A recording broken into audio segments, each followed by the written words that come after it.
शीतली बियरिया शीतल दूजे पनिया, सब देव देवतन के धैले ध्यानवा।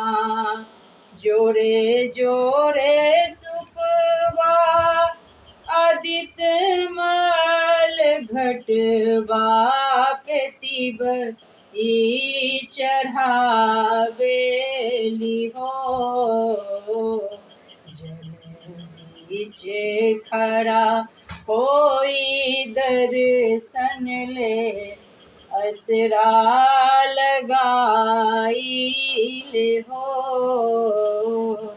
जल बीच खड़ा होई दर्शन ले, असरा लगाईले